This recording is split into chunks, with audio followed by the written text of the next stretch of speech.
Yeah, welcome to Cappuccino Talk.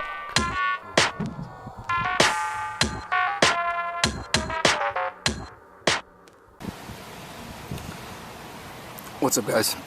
Back by the river again. Got a Coke Zero.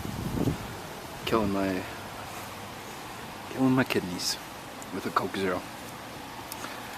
Yeah, I want to talk today about. I made the video yesterday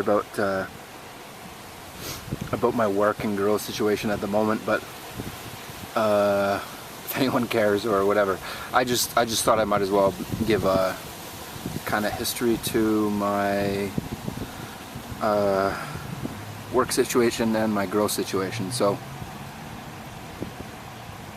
I think I'm gonna do this in 2 videos because it'll be better. Yeah, I'll do work first. I'll do work first. So,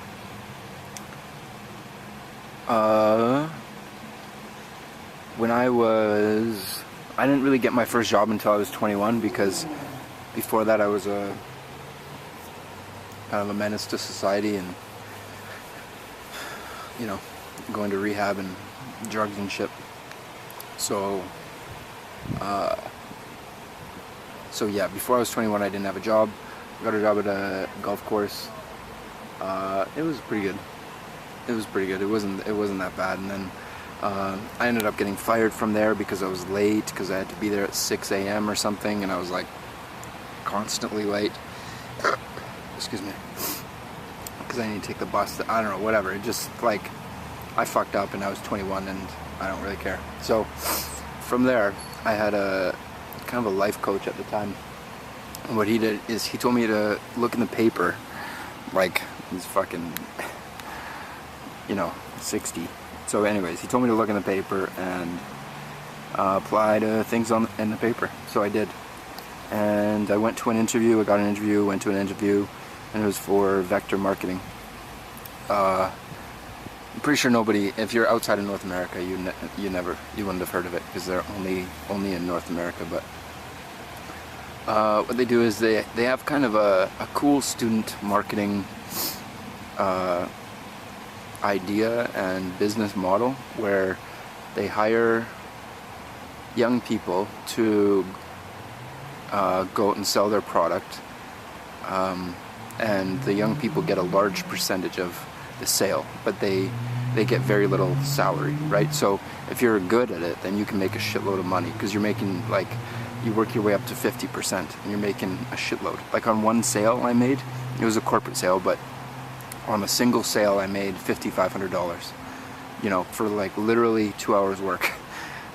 So that's pretty good, and that's for students. So if you're good at it and you can do it, then there's huge potential. But if you're not, then it's not for you. And it's a sales thing, it's strictly commission. So that's really where I got my foot in the door for sales, and I did really well with that company. I ended up opening a branch for them in Vancouver for a short time, and because I moved up so fast within that company. Within a year of being hired, I was being flown to Toronto and picked up by a limo to go to a manager's training conference, where they just would go over what we do as a manager and how do you run an office and how do you do this and that, and they have like models for everything, so you just follow what they do. It's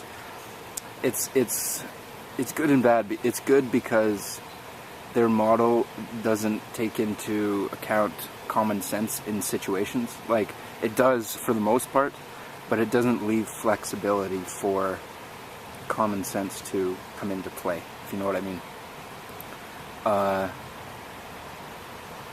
And ultimately, I just wasn't ready to open an office. I just wasn't good enough. I didn't know enough about the operation. I didn't know enough about the whole thing to open an office, and I shouldn't have done it. I had really good, like they track your manager numbers, because how it works is you run an interview, and then you run a bunch of interviews, and then you run a training session. The training session goes on for a long time, like it's like 3 8-hour days, and you're like training these people for 3 days. It's pretty intense as a trainer, you know. And so they track those numbers, like who comes, you know, who shows up from the interview to the first day, who shows up from the first day to the second day, who shows up from the third day to the fourth day. Because that company, like literally their product is not what you sell, their product is the people selling the things, and they try to get as many of those people in as possible. And so if you're good at that, then they'll recognize that, and you're beneficial to them if you can retain employees from the interview process to the hiring process, right? And so that's why I moved up so quickly, because I had good numbers and I was good at that and whatever. And so so that was cool, and I just got sick of it.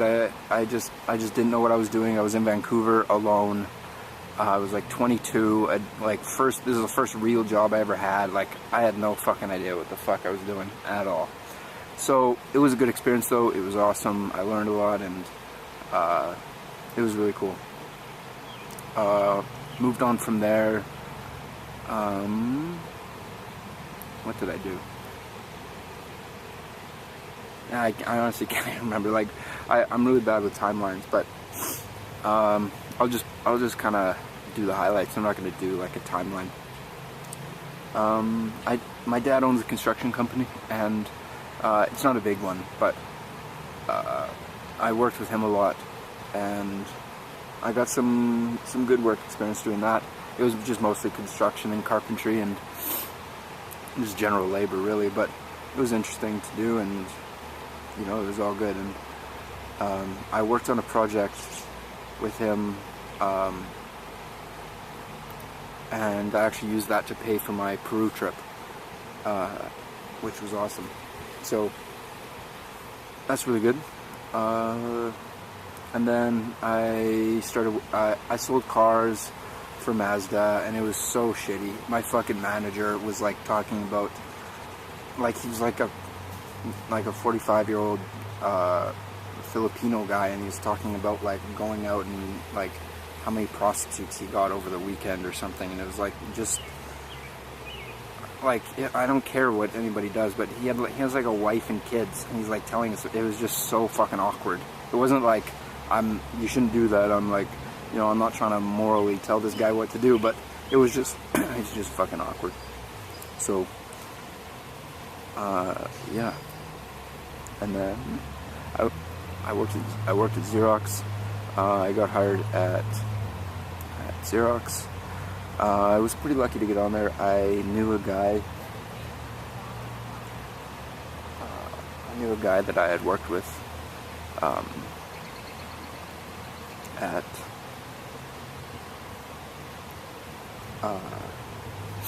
Vector. Sorry, I got distracted by these people behind me. I knew a guy that I worked with at Vector that was working at Xerox, and I ended up getting hired, and it was pretty good. There was a lot of cool people, and it was my first entrance into kind of corporate work, and I ended up doing really well with them. Within the first, in 4 and 5 months or something, I got written up in their national newsletter for a sale that I did that was, you know, noteworthy, I guess, because I, you know, pushed out the competition and brought us in, which was cool, and that's awesome. And I made a lot of friends there. I still talk with some people there. They're really cool. And then after Xerox, what the fuck did I do? I didn't really do anything, actually. After Xerox, I moved to Victoria.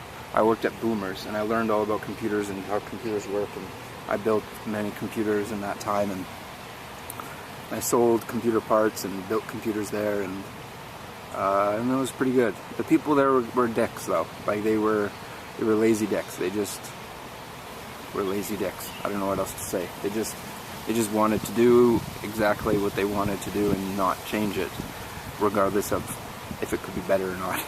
Right? So And that's not nobody really wants some new guy coming in telling them what to do, but even after I worked there for like 8 months, they just didn't change and didn't want to change and didn't want to do anything. So that's okay, I ended up leaving there, coming back to Calgary, and now I'm doing the entrepreneur thing. So my goal is to get like I said, I think in a previous video, I want to get some kind of clothing thing going, some kind of edible thing going where I'm making edibles for dispensaries, and some kind of accessories thing where I have hardware, or I sell electronic hardware maybe, or glass or whatever. So if I have those 3 things, then they can feed off each other, and I'm going to have different names for all of them, so they're going to be independent companies. I'm not going to do it all from the same company, but I'm going to have a kind of a badge underneath that signifies it's that same collective, or something along those lines, So that's really cool. And I guess that's my work history. I can't really think of anything else. I worked as a tennis coach. I worked as a peer addictions counselor for adolescents. I did that for about a year and a bit, and because I worked at the drug treatment center that I went to, and I worked there like 3 years later as a counselor, and that's a common thing for them to do. They hire a lot of their previous graduates that are doing okay. So I was hired, and it was honestly super shitty to work there. Like, it was much better to go through that program than it was to work there, easily. And it's not because the kids were the best part of it. Dealing with them, and I ran group sessions and all that. They were really great to deal with, and they were awesome. It was the other people and my managers, and it just was like a control, like, really what it is like literally a bunch of alcoholics running a fucking place, or a bunch of recovering alcoholics, or recovered, or whatever you want to call it. They have good lives. They're not drinking, but they have those tendencies of whatever, just like I do. And so they were not super easy to deal with.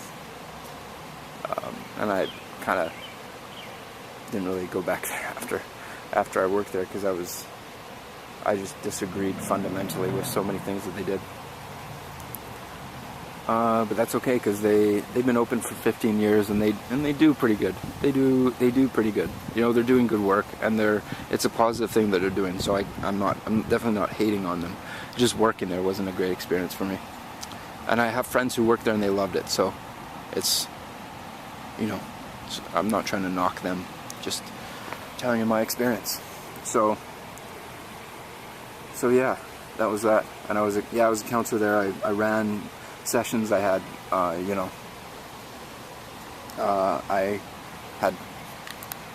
counseled individuals. I did many things there, and it was a good experience. I learned a lot about myself and about other people, and I was actually going through such a tough time with relationships, but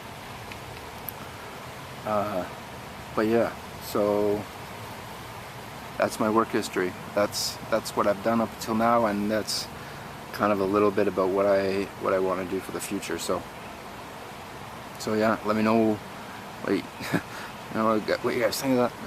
I don't know. I don't really have a question for the end of this. That's just what it is. Let me know what you think.